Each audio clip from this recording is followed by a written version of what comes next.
All right, welcome to another episode of the Geeks and Greeks podcast, where we bring in the latest and greatest in the world of sports. I'm Adam. I'm Pete.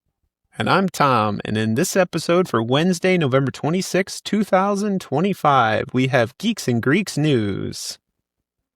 And also, we have QB Survivor, winners and losers for Week 12, our predictions for Week 13, my personal favorite, our predictions for Survivor Series War Games, the Eagles, are they failing or swooping, and the NFL postmortem of the New York football giant. So grab your favorite team's jersey, settle in with some snacks, and get ready for an adrenaline-packed ride through the world of sports.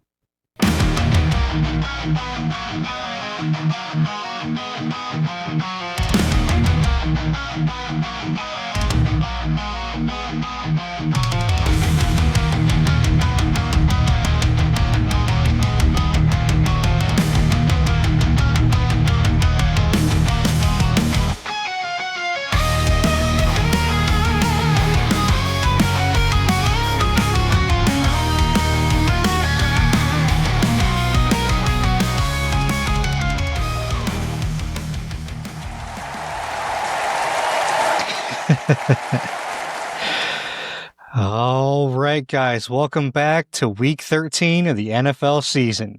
But before we get into the news this week, how's your guys' week been? Well, my week's been pretty good here in the good old US of A. This is our Thanksgiving week, as you guys are well aware. So we record on Wednesday, making tomorrow Thursday, which means I don't have to work tomorrow. What does that mean? That means Peter's got beer.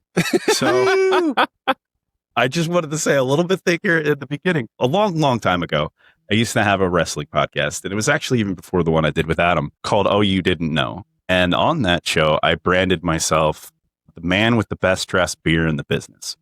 So I amassed a little collection of beer koozies, and I would change them out every week.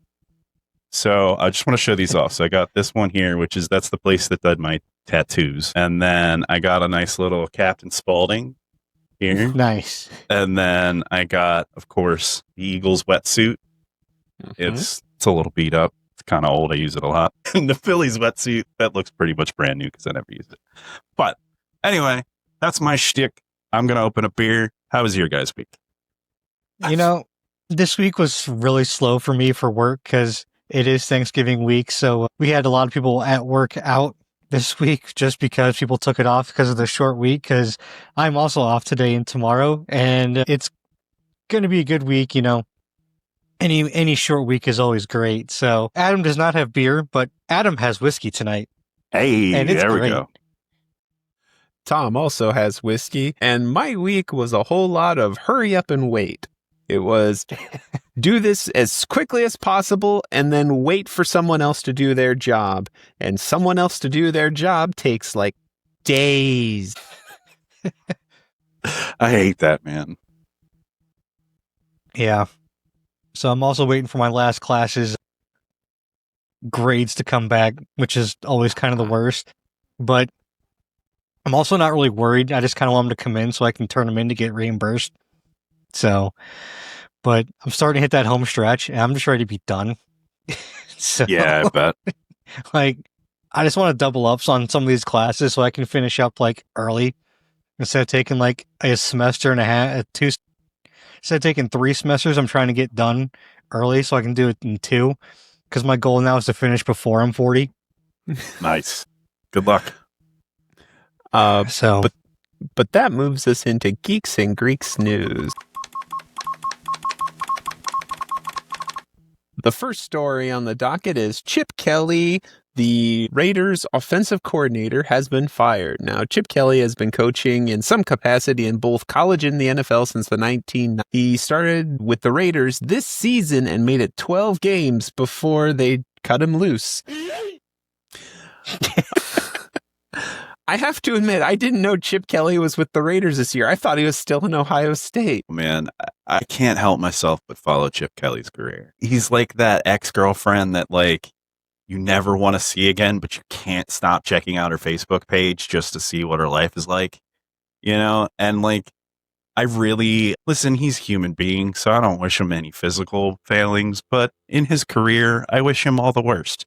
Like, I want him to just stumble and fall and maybe get a job like as a local broadcaster, like, calling the games or something. Like, stay away from football. I'm noticing a lot of parallels between Chip Kelly and the ex-girlfriend here.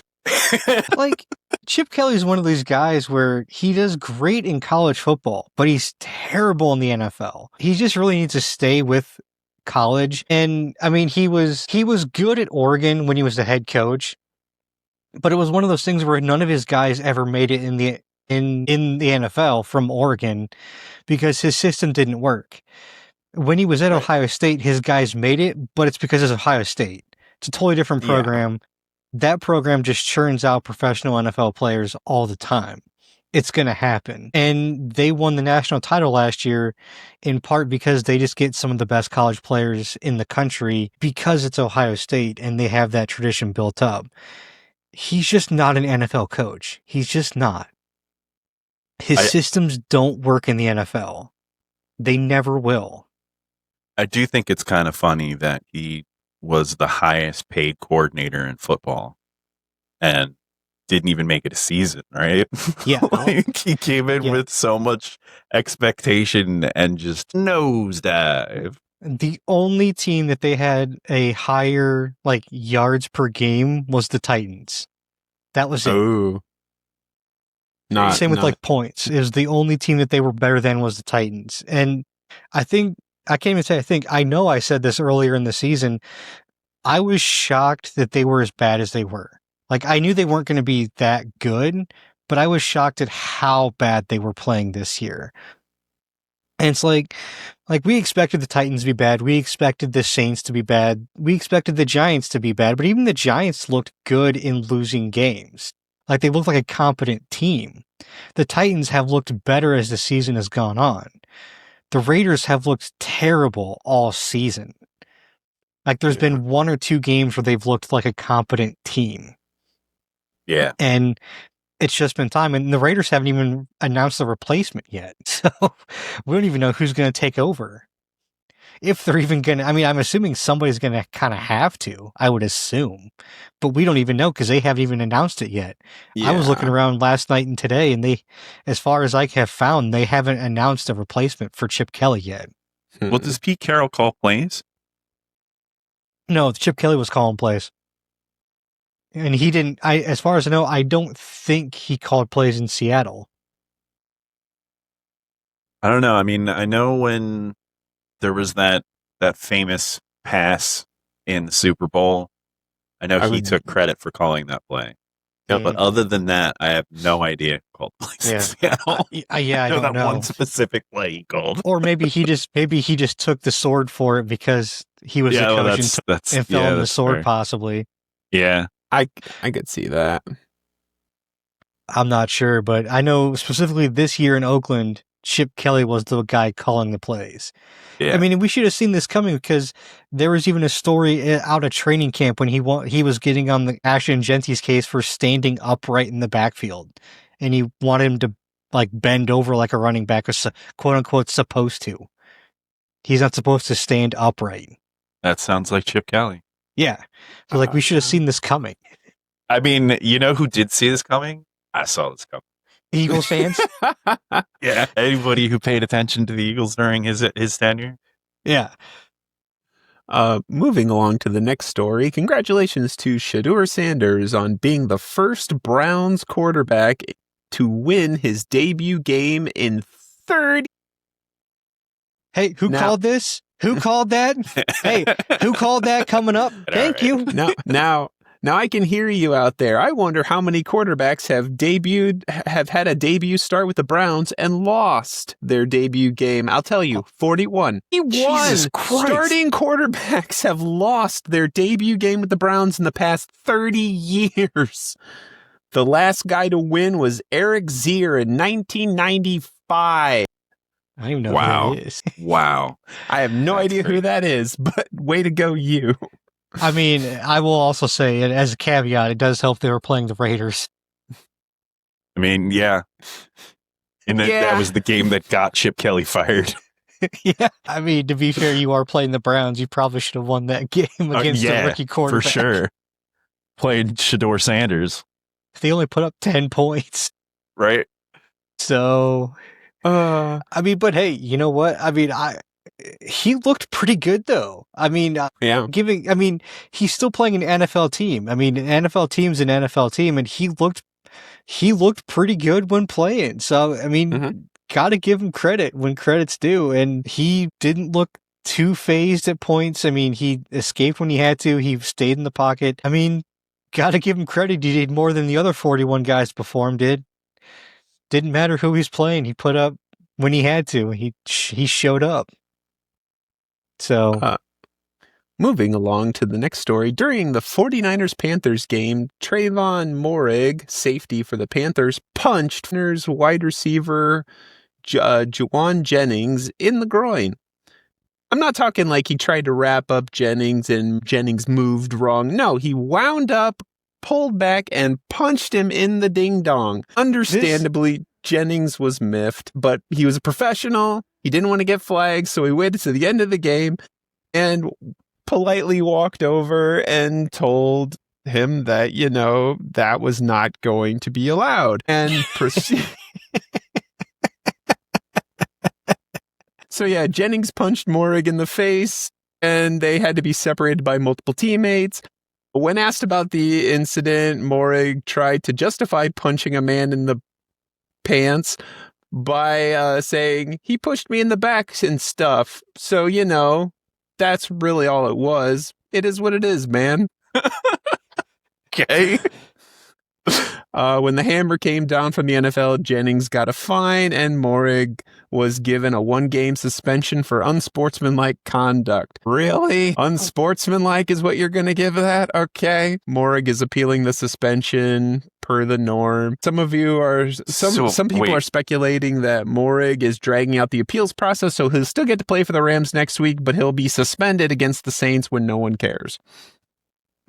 So wait, which guy got suspended? The one that punched him in the face, or the one guy who punched him in the dick? The one punched him in the ding ding. Yeah. Okay. The one that punched him in the privates got the suspension, but the one that punched him in the other guy in the face got the fine. Dude, did he? This has WWE just written all over it, man. Like they just need get him in the ring and just have a match. Like seriously, but the refs aren't looking. Just yeah, blow. Yeah. We've already had pile drivers. Why not? Yeah, the way things are going, I mean, let's do a crossover with the XFL. Dwayne Johnson can be there. It'll be a great time. I sell some tickets out of it. Yeah. I mean, I don't know. This is hilarious to me more than anything else, because it's did you really think that no one's gonna see it and question it? And the best you can come up with was he pushed me in the back.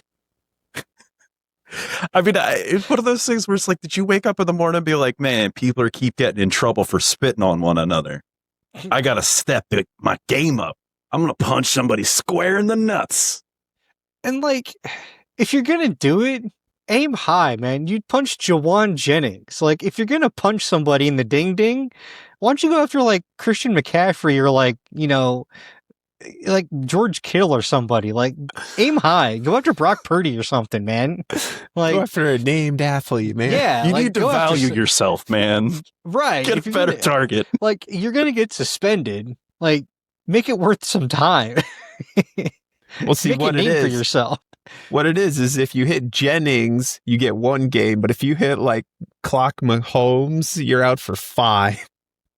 Well, okay, maybe not Purdy because it's quarterback, but I bet if you get McCaffrey, you still only get a game. He's only the running back. We don't value running backs. Oh my goodness! Oh crap! But in all seriousness, I do kind of hate how the NFL has been all unsportsman this year. It's a rash all over the league, and it started with the birds, which makes me hate it even more. So stop doing this, I guess, is the easiest way to say it. Please. It's funny, but you shouldn't be doing it. This was one. Yeah. But moving on to the next section of the podcast, a word from our sponsors. Hey guys, what's up? Before we continue our show, I want to talk to you about our new sponsor, Dubby. You ever feel like you need that extra oomph to power through those late night study sessions, clutch those game wins, or finish that epic video edit? I know I do, and I finally found something that actually works without the jitters or the dreaded crash. Let me introduce you to Dubby. That's right guys, we're partnering with Dubby and we're seriously hyped. Dubby is our new go-to energy drink and it is a total game changer. What makes it so different is first off, and this is huge for me, Dubby has no artificial dyes, plus it's all completely sugar-free. So, you don't get that quick energy spike followed by a massive crash. And the taste is absolutely amazing. Dubby comes with a bunch of different flavors, such as tiger's blood, green apple, strawberry pineapple, plus limited time offers that do go quickly. I'm currently obsessed with the tiger's blood myself, but they're all really good. Alright, so how do you get your hands on this stuff? Head on over to dubby.gg and use our code GEEKS10 for 10% off your entire order. That's dubby.gg, dubby.gg. Seriously guys, go give it a try. You won't regret it. We love this product and I'm sure you will too. It's definitely been a game changer for us and I'm stoked to be sharing it with the rest of you. Now, let's go ahead and get back to our show. Moving on to QB Survivor. And now it's time QB Survivor. QB Survivor, where every week we choose a quarterback to eliminate until the end of the regular season, where we find out who is the QB Survivor. This week, Justin Herbert has the golden immunity because he was on the bye. Pete, this is our last week for immunities. So, Hey. who are you giving your last immunity to in 2025? You know, I do have to say I did not conceptualize that this was going to be my final immunity in 2025, but that's not going to change anything. For my immunity, I'm actually going Jordan Love. He didn't really have a standout performance. Sorry. He does appear to be having a shoulder injury. And I mean, maybe 139 yards, no touchdowns might be enough to get you considered. But just like Matt LaFleur did in the fourth quarter, I'm taking him out. Adam, who are you giving your immunity to? Okay. So I'm giving mine to Jared Goff. So, I mean, it was a... Damn it. Well, Pete took my number one up for elimination, so suck it. I mean, again, I don't know what happened this week, but I mean, I don't know, it just was not a good week for him. I mean, one of his few, I mean, he is, but I'm going to save him for one more week, and then after this week, he's on his own. Well, shoot. I was really hoping Pete would do this for me. I am giving my immunity to Jalen Hurts. Oh, hell yeah. All right. Damn it. He's the only loss on Survivor Island, and it is an awful game. We'll talk about it in a minute, but I believe he's a genuinely good quarterback that had a bad game, and he can do much better than this, and I'm going to give him the immunity this week. I mean, I think that's a fine pick. To be clear, he had a bad half. He also scored 3 touchdowns in the other half of the game by himself. All 3 of the touchdowns the Eagles scored were done by Jalen Hurts. Oh, one of them was A.J. Brown. The first one it was a pass by Jalen Hurts to A.J. Brown. Okay. He was involved in every touchdown. Yes. Pete, who are you nominating for immunity? You know, it's kind of funny. So I write up little blurbs to kind of say for every person I pick. And all of my blurbs are just defending the hell out of Jalen Hurts because I refuse to put him on my list. So I'm going to read it anyway. We're going to go. Sorry, we're going to go with Drake May. So Hurts has got immunity. I can't pick Hurts. So we all know he should probably be first. He's the only guy who lost. But whatever. You know what Hurts didn't do this entire game? He didn't turn the ball over one time. You know who did?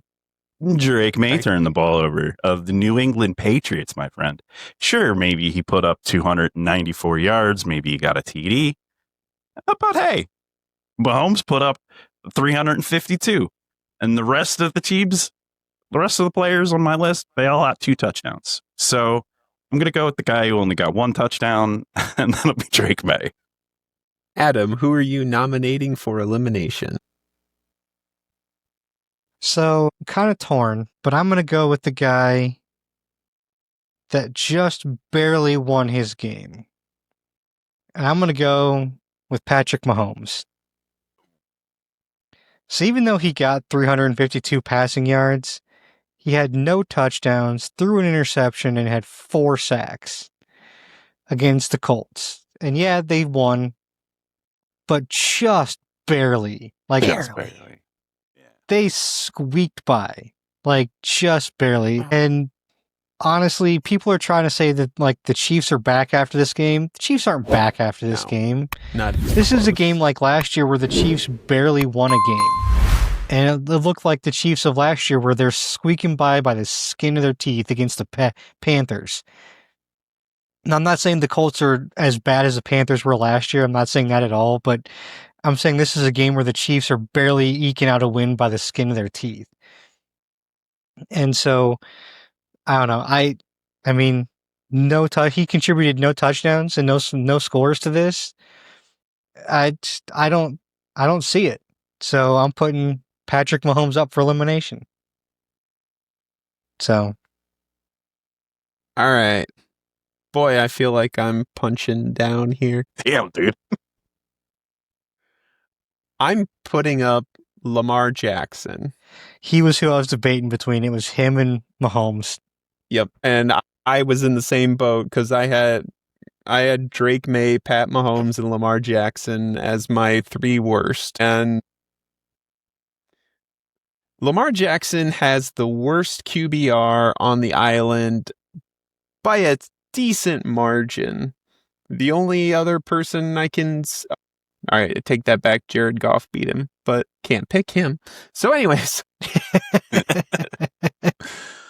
23-10 against the Jets. You should be in the 30s, man. 0 touchdowns. Yeah, no interceptions, no fumbles, but a QBR of 34.3.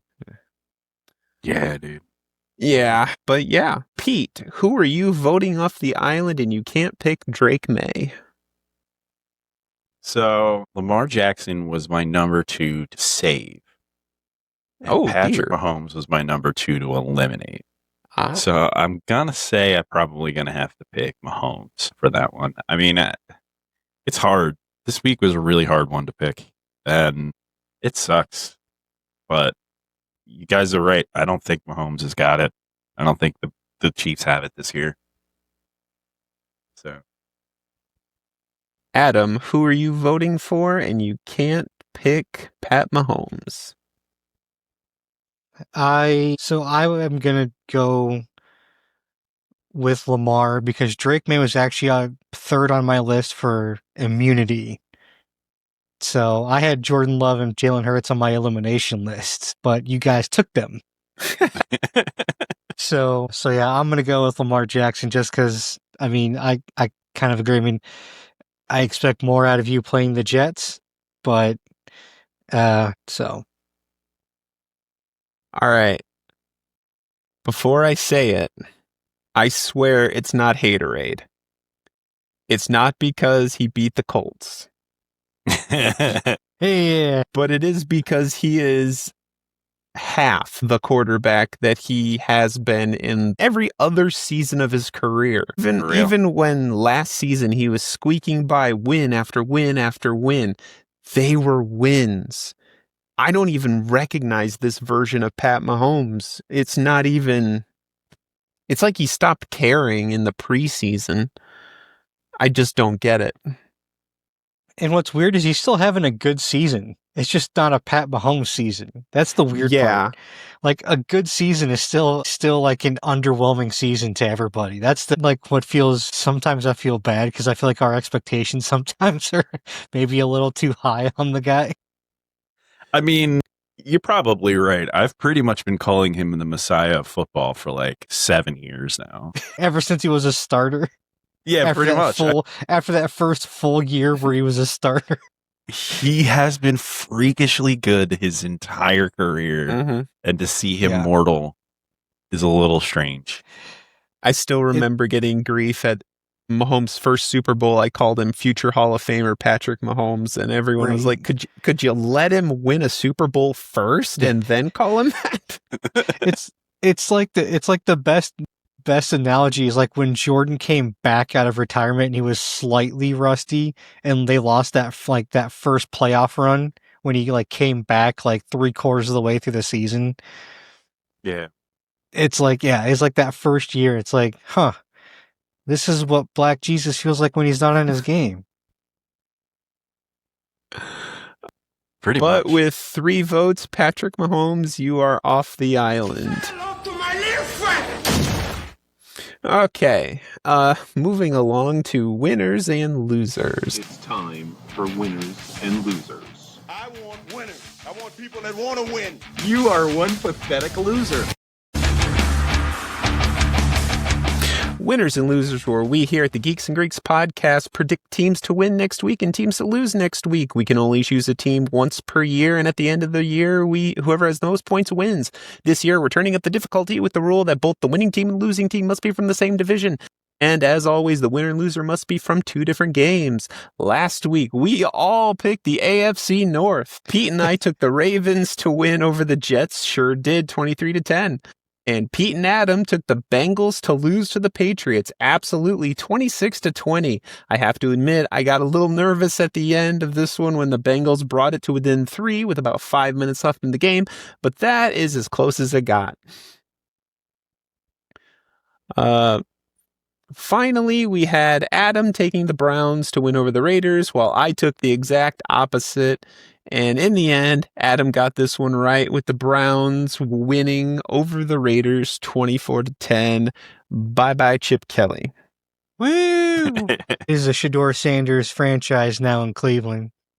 To be fair, I had history on my side. You had a debut quarterback for the Browns. He was gonna lose until he I didn't. mean, yeah. And The now question Kevin is- Stefanski. If that's the end of Chip Kelly's career, do I have to get like a framed picture of Shedeur Sanders in my house? Just be like the man who ended Chip Kelly. I mean, maybe if you write to him, he may autograph a picture for you too. You know what? That'd be pretty cool. Get a picture of him and Deion Sanders. Dude, I would definitely hang that in my house. I don't even care. Deion Dude, could who be doesn't wearing his love Dallas Deion? jersey. It'd be like right there in my living room, right next to the TV. Dude, who doesn't love Deion though? Come on, It's Deion's true. awesome. It's true. Prime time, hell yeah. But after week 12, Pete is at 12, I'm at 14, and our leader at 15 is Adam. Woot woot. Yeah. Loving that I'm rounding out to a coin toss at this point.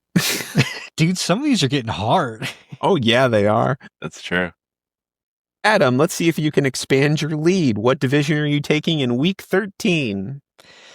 So this came down to a coin toss. I was really debating with this one, but I'm going to go with the AFC West. Yes! So I actually was legitimately debating though with the NFC East. Was really, really debating it. Really was. But I went with the AFC West. I'm going to go with the Denver Broncos to beat the Commanders as they are a 6.5 point favorite in this game. And then my other team that is left is I have the Raiders to lose to the Chargers as 9.5 point underdogs. Oh, damn. I think I might be in the clear on this one. Yeah. Although watch, now that they don't have Chip Kelly, the offense will actually show up. And as we know, the Chargers have had some issues on offense the last couple weeks. Yeah. All right, now I have to ask, Pete, did you pick a homer pick this week? I did not. Dang it. I thought I had you both pegged. Sorry, man. I chicken out picking the Eagles all the time. I don't even bet it. Like when I bet on FanDuel, I don't bet the Eagles games. I can't bet with my heart. I don't bet with my brain. I can't do it. So what division are you taking in week 13, Pete? So I actually wanted to take the NFC South because I haven't picked there yet, but I don't like any of the matchups other than the Panthers. So I'm taking the NFC North. Okay. That means I have the Lions to win on Thanksgiving with a 3-point spread against the Packers. Okay. And I'm picking Detroit to win so that I can pick the Vikings to lose. They are 10.5-point dogs to Seattle. So Sam Darnold better not let me down. He will. He shouldn't, because the Vikings actually are scheduled to start their rookie because McCarthy is hurt and Wentz is hurt. So Minnesota's down to their third string quarterback this week. Yeah. Sure. Well, hopefully he's not just like out of nowhere the greatest quarterback of all time. Yeah. And as for me, I am going with the AFC South. All different divisions this year. Yeah. Yeah. But like Pete, I'm having a hard time pulling the trigger on my own team, so I'm going to root for my own team indirectly because this happens to be the AFC interdivisional week. So we have Jaguars, Titans, Texans versus Colts. So I'm taking the Jaguars to win over the Titans. That should be a no-brainer. Fair enough. And I'm taking the Texans to lose to the Colts. I was close to picking the Cowboys with the Cowboys Chiefs because that's what I was close to picking. I'm like, coming off that comeback win against Philly, I'm like, they might pull off an upset. I don't know, because they're only 3.5-point underdogs to the Chiefs, which isn't a large margin. And it is Thanksgiving, and Dallas takes that Thanksgiving Day game super seriously. Like, that's a huge game on their schedule. I don't know. I couldn't do it though, because the only other game was the Giants. I'm like, I can't pick the Giants to win. Not when they're playing New England. I'm like, I just can't do it. So like, nah, I'll go with the West. Speaking of the Cowboys winning over the Eagles, this has raised a concern among NFL fans and Eagles fans as a whole about the current state of the team. Now, if memory serves, it was week 5 and week 6. They had back-to-back losses in which they played really good for the first half of the game, and then they dropped off and didn't do anything for the second half of the game. And we thought they finally stopped doing that until this week, where they did it again. So, I have to ask you guys, are the Eagles failing, or are they swooping? Oh, it's over, man. Like, stick a fork in them, get the milk. They're done. Like, it's over. This offensive coordinator is such a piece of shit. I wish that they would fire him. I really do. I can't remember his first name. Stalland, whatever his first name is. We gave him a position called run game coordinator. I've never heard of it before, but I refuse to believe that he's suddenly so bad of a running back offensive line coach that we have no run game. Like, that has to be coming from our offensive coordinator. It's complete shit. We have no mid-game adjustment. Our offense is completely flat. A.J. Brown and Jalen Hurts have never been on the same page, not once in a game. Maybe for a few plays, sure, but never for a complete game, not once. And it's all the offense. That's where all our stars are. That's where all our money is. Like, everyone going into this season was like, oh, the Eagles are screwed because they lost 5 defensive guys in the offseason. And our offense is dog water. I can't explain it other than it has to be coaching. I don't know. It's like, not even just coaching, but like coaching and play calling. Yeah, coaching and play calling. It's just like, and I mean, I don't know about you, Pete, but I know myself going into this season, I expected at least a slight drop off from last season, because you can't expect coming off a 2,000-yard season Saquon to have that kind of productivity coming off that year. Like, I expected a little bit of a drop off, but I mean, he's not even going to reach 1,500 yards, I don't think, for the season. I don't think he's going to reach 1,000. He's not even at 700 yet. Like, I mean, I've never seen this kind of drop off, like, from 1 year to the next like this. Like, and also, I've never seen these kind of peaks and valleys from a quarterback from like a throwing standpoint. Like, we had 2 or 3 games where Jalen Hurts as a passer looked absolutely phenomenal. Like, perfect passer rating, looked poised, looked absolutely fantastic. And then 3 games later, looks like he has no confidence, is scared to throw the ball. Like, yeah. What's going, like, I can't explain it. I've never seen that before. Like, I would love to go back in time and talk to myself in August and be like, hey, guess what, Pete? The Eagles are going to lead the league in 3-and-outs. Not just the league. They are going to have the most 3-and-outs in a single season since 2014. And that's going to happen this year after that wonderful Super Bowl victory we just had. Like, we literally have the most 3-and-outs in a single season since 2014, and it's only week 12. Like, what is happening?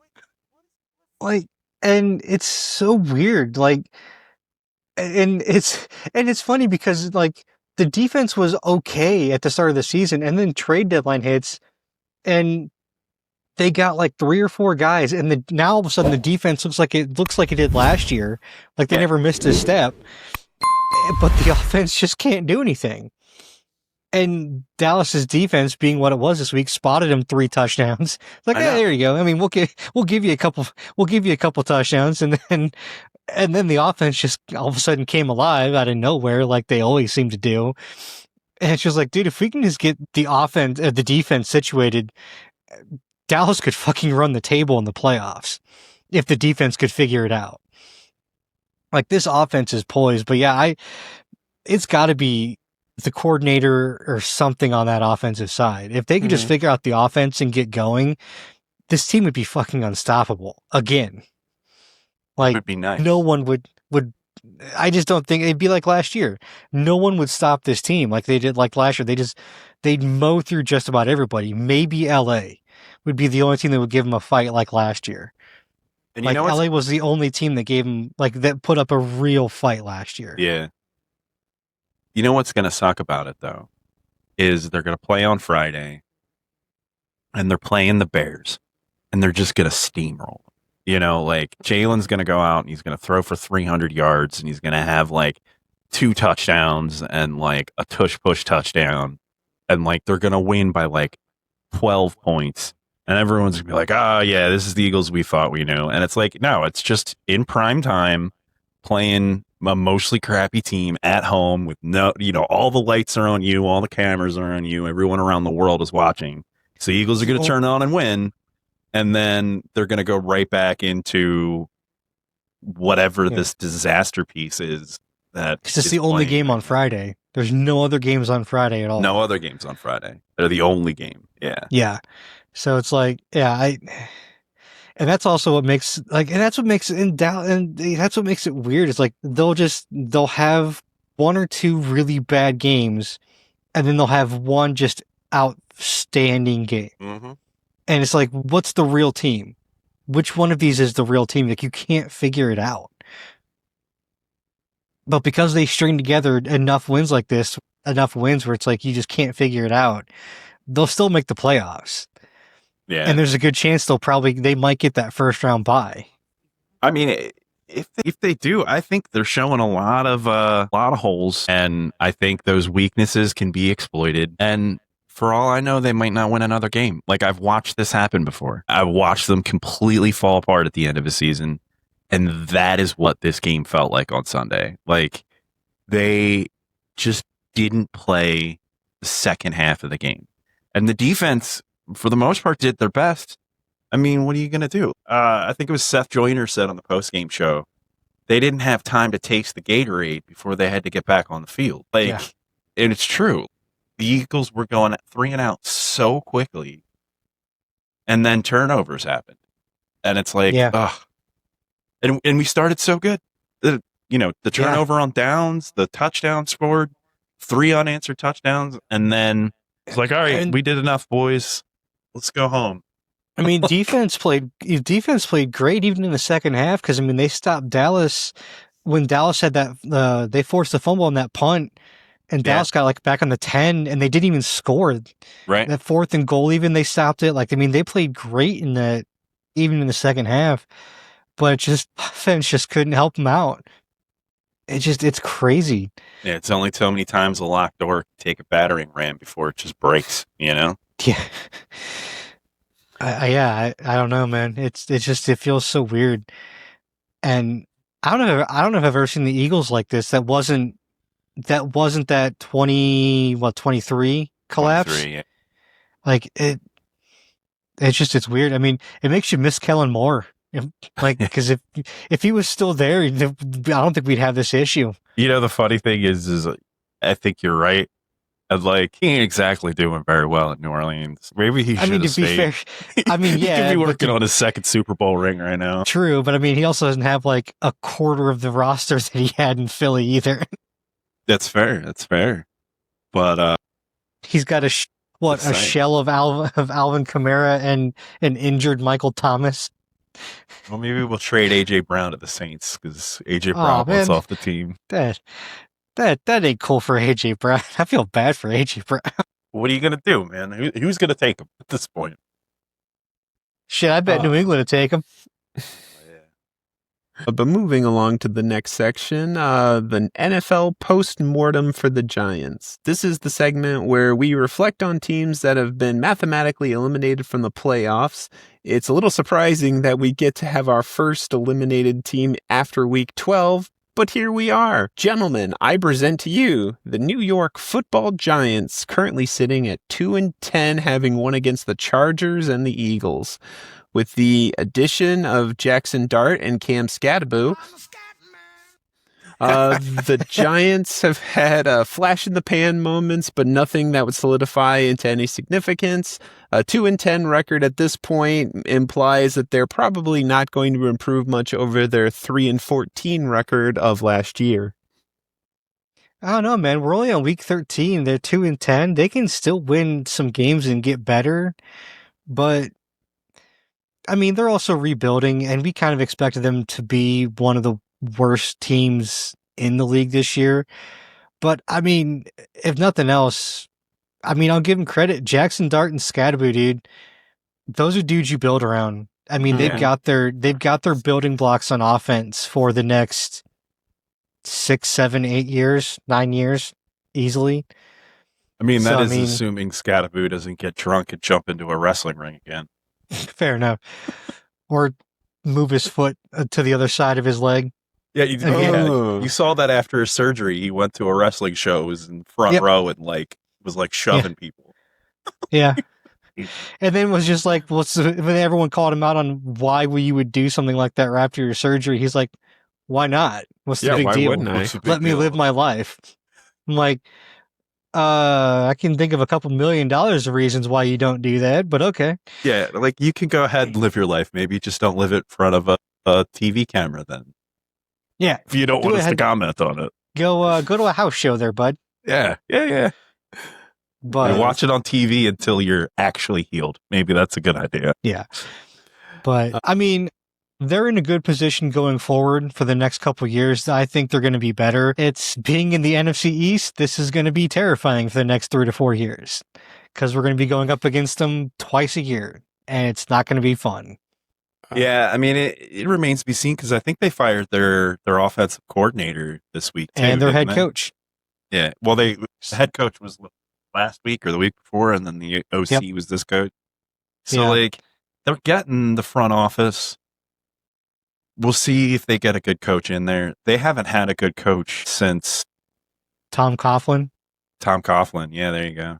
They really haven't been able to replace him. And honestly, he wasn't even that great. I mean, he had 2 Super Bowls with Manning, but outside of that, what were his accolades in New York? Yeah, I mean, the Giants have always been kind of one of those just kind of organizations. Really, the best coach they had was Bill Parcells back in the 80s. So, I mean, we'll see who they get as far as coaching and coaching staff goes. We'll see what this offseason and the draft. But I mean, you've really young, really good talent. You've got Malik Neighbors, you've got Jackson Dart, you've got Cam Scadaboo. Theo Johnson looks like a really good young tight end as well. So, I mean, you've got good young talent on the offense. You've got a good defense as well. I mean, they've got good building blocks to build around. So the future actually looks good for the Giants, which we haven't been able to say for a long time. So how long till the Giants trade Scadaboo to the Eagles? Well, if the history has proven us anything, it's about 5 years. All right. Moving on to the next section. This weekend from San Diego, we will have Survivor Series War Games. I wanted to get your thoughts on the matches and maybe even a prediction of the outcomes. I'm kind of curious where you think these matches will go, and if nothing else, your general thoughts on the match.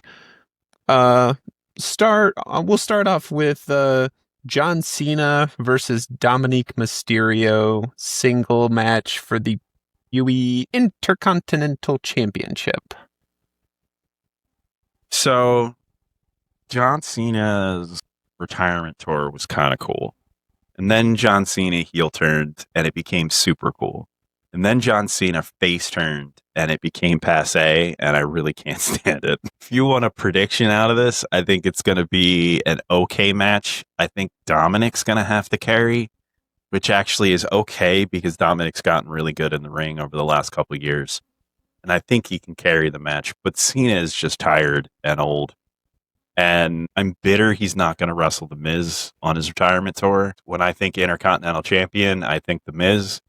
And since they gave the Intercontinental Championship to Cena for no apparent reason, it would have been nice for it, like, that to be The Miz's thing, because he's like a 5-time Intercontinental Champion. He's been in, 2 guy quit matches with John Cena. He had, like, that huge feud with him back in the teens. Like, I think it's disgraceful that they're not bringing The Miz into this. And Dominic is good, sure. I don't think he needs this match. I know Cena doesn't need this match. So I bet this is going to be like a solid C+. And I don't know. I kind of feel like Cena's going to retain, but it could just be a rental. They gave Cena the belt so that he could get the Triple Crown and give it right back to Dominic, maybe. I don't know. When is Cena's last official match supposed to be? Do we know? Is it at the Rumble? This is his second to last match. His next match is going to be at the next Saturday Night Main Event, which I think is December 13th. I think. And is that his last one? That'll be his last match, yeah. They're doing it at Saturday Night Main Event. How anticlimactic. So it's going to be on ESPN. Ooh. Dumb. So what a waste. Still. All right. Yeah, I'm sad. I mean, it's funny. You say when you think of the Intercontinental title, you think of The Miz. See, when I think of the Intercontinental title, I think of Jericho, who's a 9-time Intercontinental Champion. Sure, but he'd never be in this match because he's still in AEW, and I know he'd never be in the match. Yeah, but like, plus he's older than Cena. I don't need him to wrestle Cena again. Yeah, he doesn't need to wrestle period anymore. He needs to just go home and never hit a ring ever again. But I mean, we can say that for a lot of guys that are still wrestling, like Sting. But his beard matches his face paint. But yeah, I honestly don't know.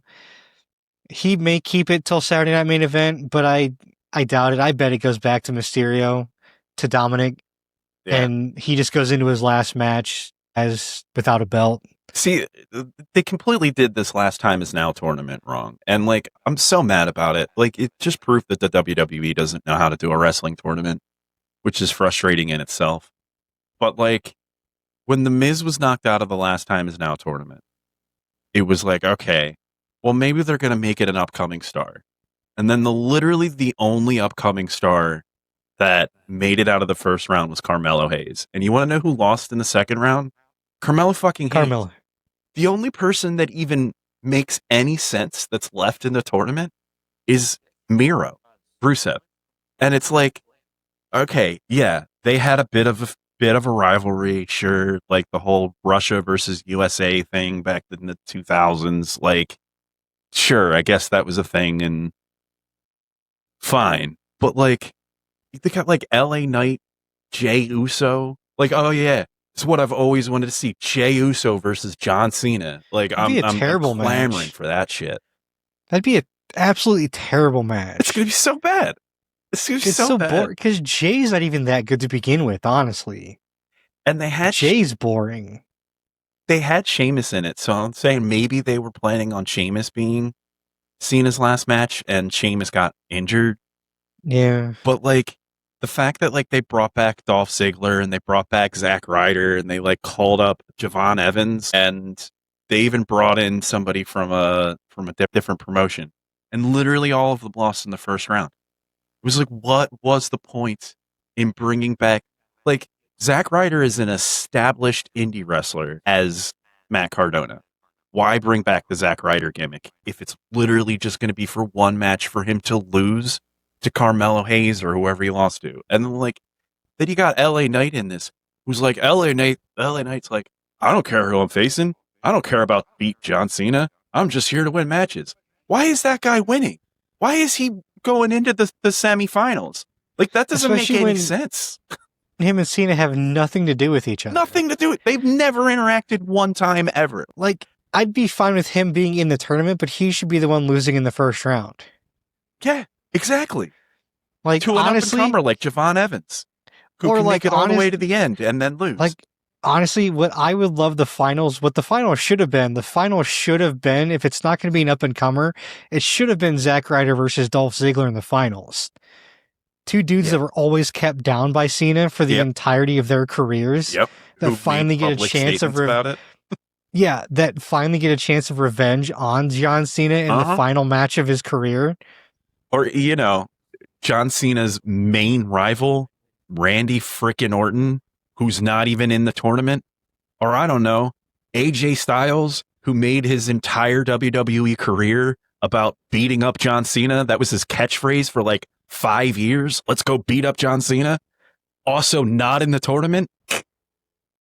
So Isn't AJ over? Is he still in? I mean, I know he's in WWE, but isn't he like wrestling in New Japan or something like that?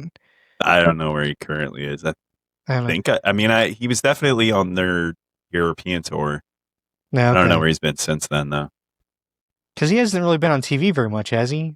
Yeah, I can't think of the last time I saw him on TV, but it hasn't been that long ago. Not long ago that, like, I think he couldn't have been in this tournament if they wanted him Because to. I thought I had heard rumors that they might have let him go over to Japan for a little bit. I don't know. I could very easily be wrong though. There's so much smoke and mirrors with all that stuff. You know, H is trying to buy New Japan Wrestling. That's what it was all about. He wants just dude. everything. If they actually pulled that off, dude, I'd be so mad. Dude, if they pulled that off, there goes all of AEW's way to get new talent. And like they already took AAA. Oh my God, Beast Mordos had to change his mask. Did you see that? No. Took him like 4 tries to finally settle on one. The first ones were hideous. He went like blue for a while. It was like, why are you suddenly blue? Because AAA owned the mask. So he had to change the mask when WWE bought it. So AJ Styles on October 17th of this year wrestled his final match before retirement at the WWE Super Show Japan House Show. What? Maybe his final match in Japan. Oh yeah, that's right. He's tag team champions with Dragon Lee. I forgot all about that. Yeah, that's right. That's why he can't be in the tournament. That's stupid. He's retiring in 2026. And then, like, I'm not going to lie, guys. I might quit WWE after that. We'll see. I kind of hate the direction that Triple H is taking basically every storyline. So I thought Randy's going to be retiring here pretty soon too. I thought within like the next year or two, because he's just as old as Cena is at this point. I'll just wait for the NXT guys to replace all the main roster guys, and then I'll start watching again. I mean, it's not going to be that long, honestly. Yeah. I mean, besides for like guys like Rollins and Owens and Cody, most of those dudes are getting old, dude. Rollins and Owens and Cody are getting old too, man. Yeah, I know. Cody's only like 6 months younger than me. Yeah. So to wrap up the Cena fight, I thought this was an absolutely stupid matchup until I realized that I was thinking of the wrong person, and Rey Mysterio and Dominic Mysterio are two different people. Yeah, Dominic's his son. No, Dominic is Eddie Guerrero's son. Get it right. Yeah, sorry, that's right. My bad. Dude, it was My so bad. good when Dominic was cutting that promo saying he was the king of the luchadors, and Ray came out. He was like, "What about Lemon or whoever?" He's like, "What about Eddie Guerrero?" And Dominic's like, "Get my father's name out of your mouth." So funny. El Santo. Yeah. But I'm going to say Mysterio takes this one. But moving on to Stephanie Valkyr. There's no L. Yeah, but you kind of pretend it's there. Stephanie Valkyr versus Nikki Bella in a singles match of the Women's World Championship. The match that no one wanted. Yeah. Yeah. Straight up. I hope Stephanie retains. I can't stand Nikki Bella. I hate they brought her back. Listen, I understand she feels like she's got something to prove, but it is a little sus that suddenly she had something to prove during John Cena's retirement tour when he announces he's going to do 50 shows, and then suddenly Nikki becomes a full-time wrestler again. And like, didn't she just go through like a nasty public breakup not too long ago? And so suddenly she's single. I'm like, hey, John, we're working at the same place again. Like, it's kind of what it feels like. And I know that like this championship match is trying to make it so that it doesn't feel like that anymore.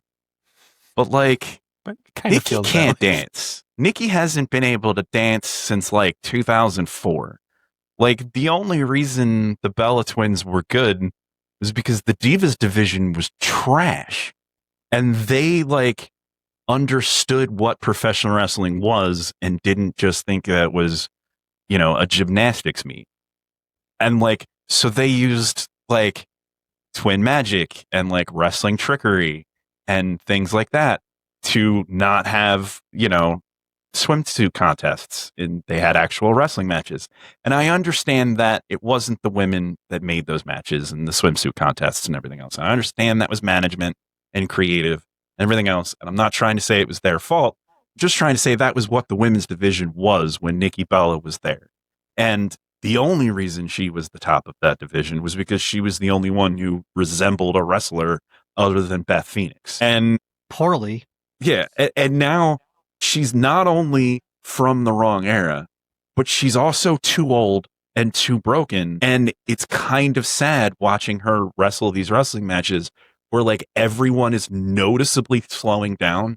And I'm not even talking half speed. They're going like a quarter speed just so that Nikki's not falling all over herself because she can't move the way everyone else can. If Stephanie doesn't retain, I'm going to be pissed. And I hope Nikki's just like, oh, I guess I'm bad. I'm going to retire. And we never have to see her again. Because I don't like Nikki at all, face or heel. Just get her off. So she won't retire till Cena's gone. But he's gone in December, so yeah. Pete beat me to it. I'm predicting Brie Bella is hiding under the ring, comes out and pulls some shenanigans in an inadvertent 2-on-1 fight in which Nikki Bella ends up winning. Oh my God, no.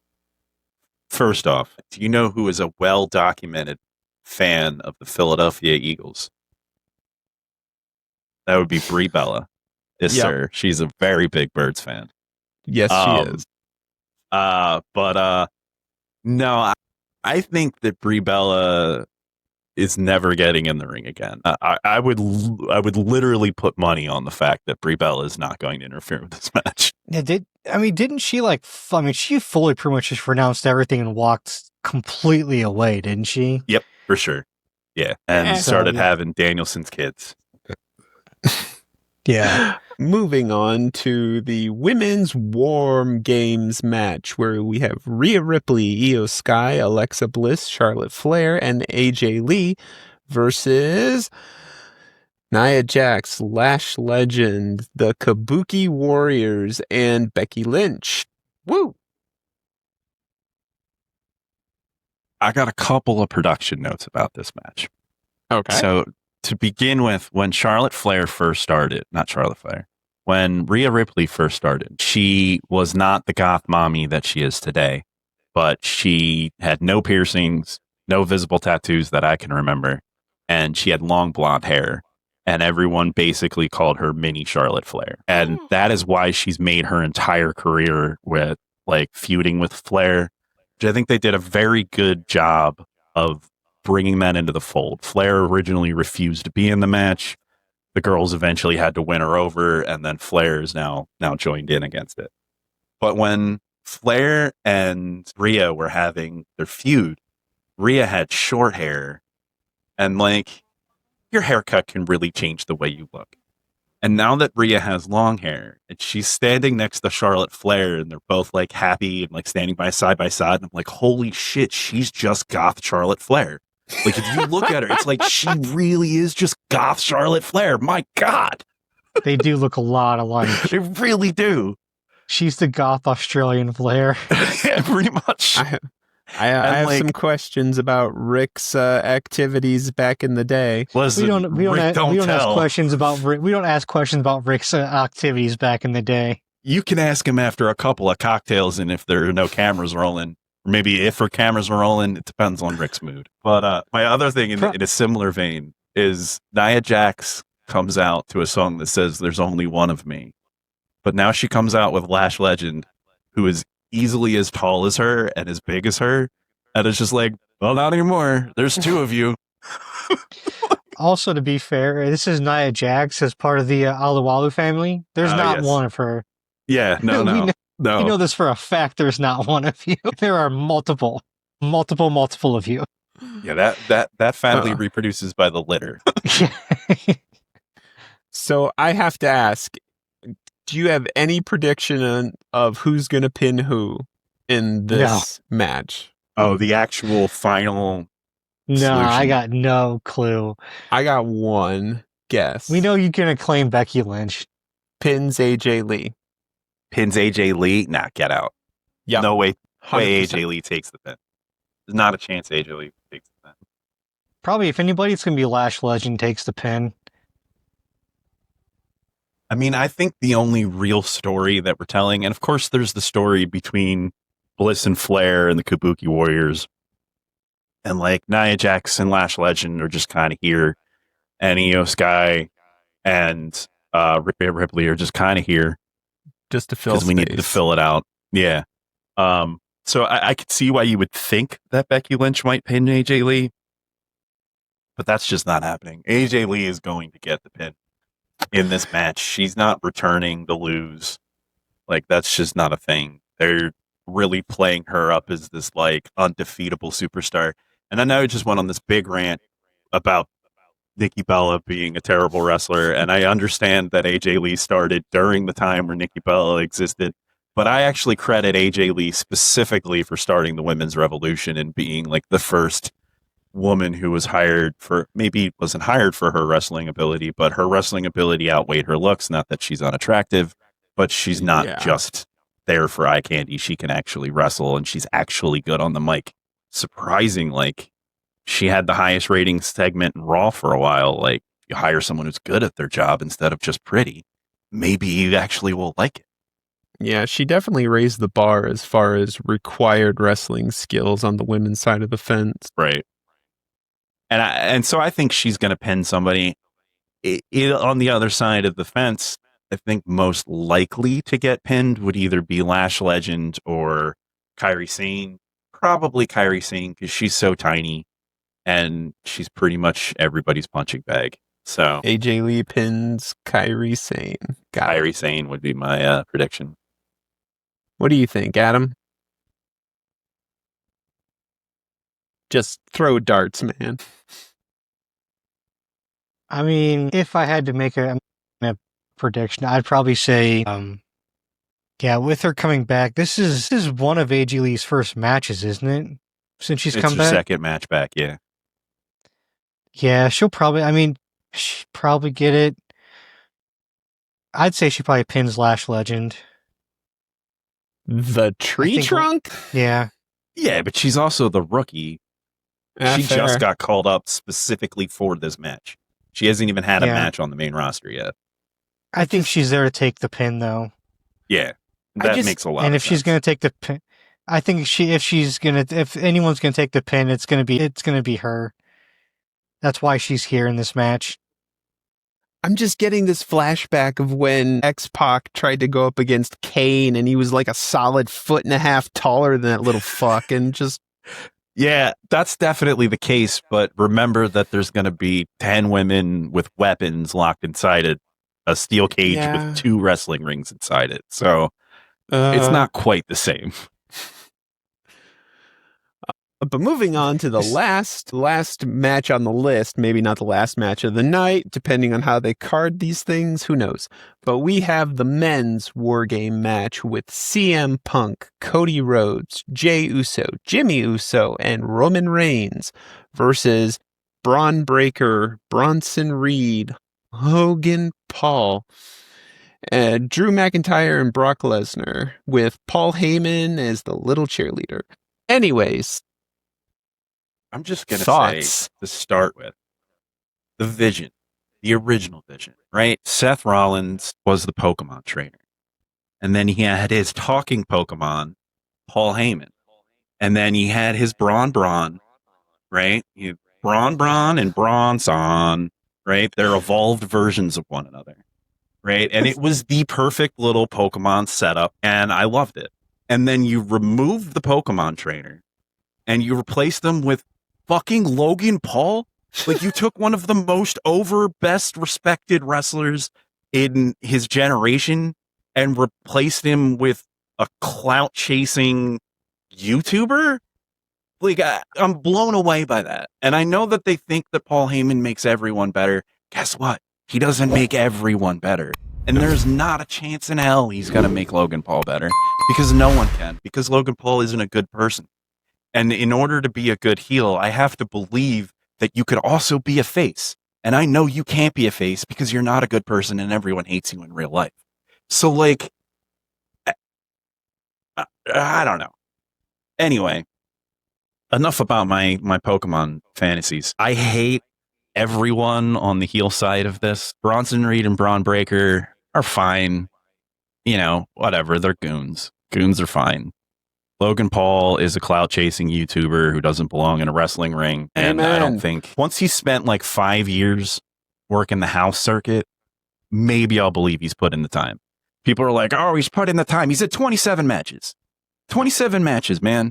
John Cena has had more than that in the last year. Like, John Cena would have more than that in a month sometimes. Like, don't tell me he's put in the time with 27 goddamn matches. Get out of here. Drew McIntyre's washed up. Brock Lesnar just needs to go away. They're shoehorning him in places. This match was stupid. I feel like they need to get rid of the whole idea of Survivor Series War Games. It's becoming Hell in the Cell, where you have to pigeonhole it in. You have to just throw random wrestlers in there like Nia Jax and Last Legend, like Drew McIntyre and Brock Lesnar.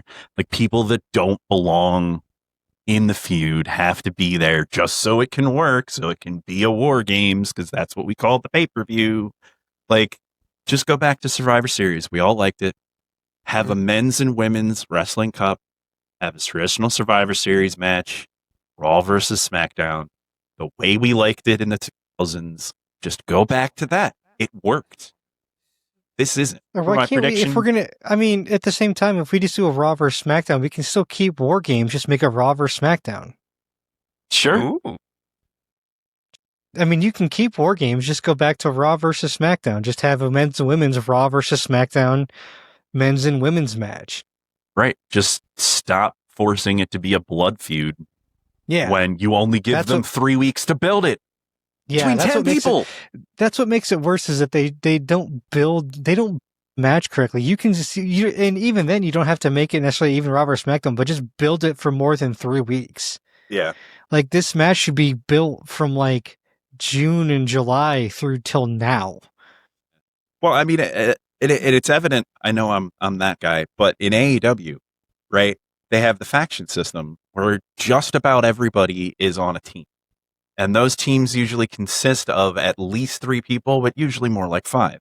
You know how easy it is to put together a War Games match over there? Like, I don't know how far out they planned it in advance, but they just had their version of War Games like a week ago on just free TV on Dynamite, and they had plenty of build to it. But that's just because they have factions warring constantly. And it's always been a faction. So there's always been 10 people feuding this entire time. And now they're just like, let's move on to War Games. And it makes total sense. Whereas the WWE, they have to be like, well, wrestlers don't have friends. So I'm just going to go backstage and just pick random people out of catering and be like, hey, you're nice to me sometimes. And we talked in the locker room last time. You want to be next to me in War Games? Like, You're not actively trying to kill me at the moment, so why not be on my team? yeah, if you want to have this every year, make factions. Like the Judgment Day. Fantastic. Where are the other ones? Where are your other factions? So if you're throwing darts against the board, who do you got pinning and being pinned? I think Okay. Drew's going to take the pin because they won't let Logan get pinned. Logan won't let himself get pinned, and they'll protect him. There's no way in hell Brock's letting himself get pinned. Maybe Bronson Reed, and I don't see them having Braun Breaker take a pin. So I'm betting it's either Drew or Bronson Reed that takes the pin. All right, and who's doing the pinning? Punk? I mean, I don't know.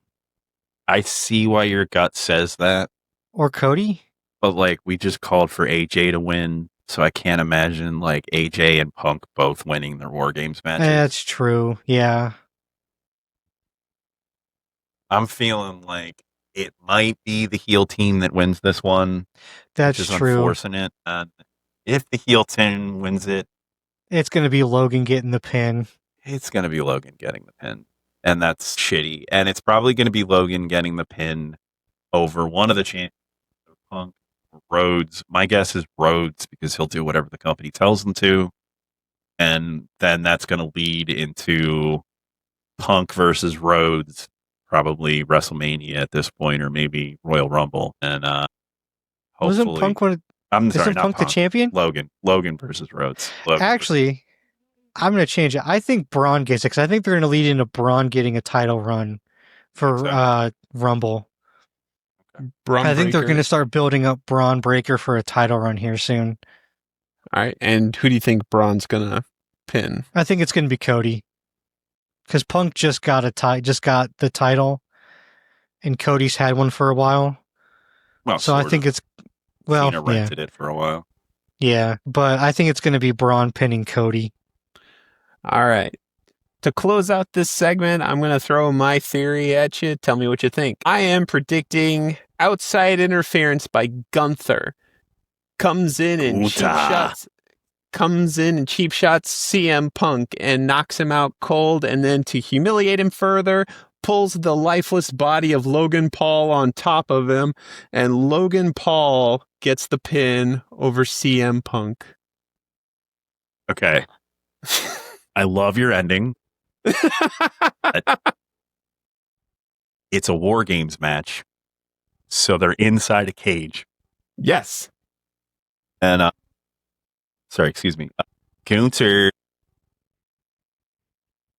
he's all about like the sanctity of the ring. And I know that's a gimmick, and I know that he has hardcore matches all the time. But like, I don't think Gunther's going to come out and interfere with it because they're in a cage. They're having a gimmick match. He's probably going to be like, oh, I don't want anything to do with that. You know, I'll deal with them when they're done with each other. I mean, I can see it.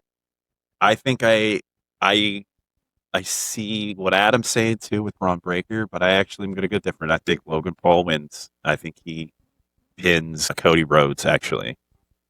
I don't think there's going to be any outside interference because you just don't need it in this match. But and how's he going to get in? I mean, I know they get out of the cage all the time, and that happens, but I think it's a stretch. I actually think Logan Paul is going to pin Cody, setting Logan Paul up for a Royal Rumble title shot. And then Braun Breaker is probably going to win the Royal Rumble, setting him up for a WrestleMania title shot, depending on whoever has it by WrestleMania. That's what I think is going to happen. So I'm going to have Logan Paul pin CM Punk. Now it's going to be CM Punk losing and AJ Lee losing. Beautiful. Mwah. Chef's kiss. Now, that's Damn, that's dude, it for us. Disrespect your girl, and you're just like, nah, the whole family. No, can't have that. But Adam, take us home. All right, that's going to be about it for this week. Let's move on into final thoughts. So, any more wrestling thoughts for us tonight, Pete? Surprise, surprise. I know we've talked a lot about wrestling. We did mention the Last Time Is Now tournament and how it's trash. And it's probably the worst tournament I've seen on U.S. soil. While the best tournament on U.S. soil is about to start. It's called the Continental Classic. It's over at AEW. The winner of that tournament gets the Unified Championship, which is presently Kazuchika Okada. 3 members of the Don Callis family are going to be entering the tournament. So his own stablemates are going to be going up against him in this tournament. He is the most winningest tournament wrestler of all time. He's won 6, and he'll now be trying to win his 7th. And the Continental Classic is my favorite tournament of the year. It is starting, I believe, next week. So AEW is the place to watch, my friends. That is my final thought. Congratulations to Max Verstappen for winning the Formula One Las Vegas Grand Prix, crushing second place by more than 20 seconds. That's insane. And also the record for the largest victory of margin in the Las Vegas Grand Prix. Yeah, the victory was only slightly diminished by the victory lap in the pink Lego car and oversized sunglasses. They could have done without that. But I have to admit that Las Vegas can put on a show with their drones and their floating billboards. Way to go. Yeah, the Vegas Grand Prix is pretty cool. It's always fun to watch. And mine for this weekend is going to be good luck to Ohio State. And the Ohio State-Michigan game is this weekend. I cannot wait to hopefully beat the streak of, I think it's 6 straight losses to Michigan that need to fucking end. And goddamn Michigan Wolverines. So, but last year we had the last laugh because Ohio State did win the national titles, where Michigan didn't even make the goddamn playoffs. So fuck Michigan Wolverines. Don't plant the flag. Yeah, don't plant a flag. Although I think this year it's in Michigan. So, yeah, don't plant the flag. Probably get shot because it's Michigan. Yeah. But that will be it for today, folks. Thanks so much for tuning in. Be sure to like and subscribe so you never miss an episode of the Geeks and Greeks podcast on YouTube, Spotify, Apple, and Amazon. You can also find us on Facebook and Instagram and TikTok at Geeks and Greeks. Until next time, may the coin toss of life ever be in your favor. Later, guys. See ya. Peace.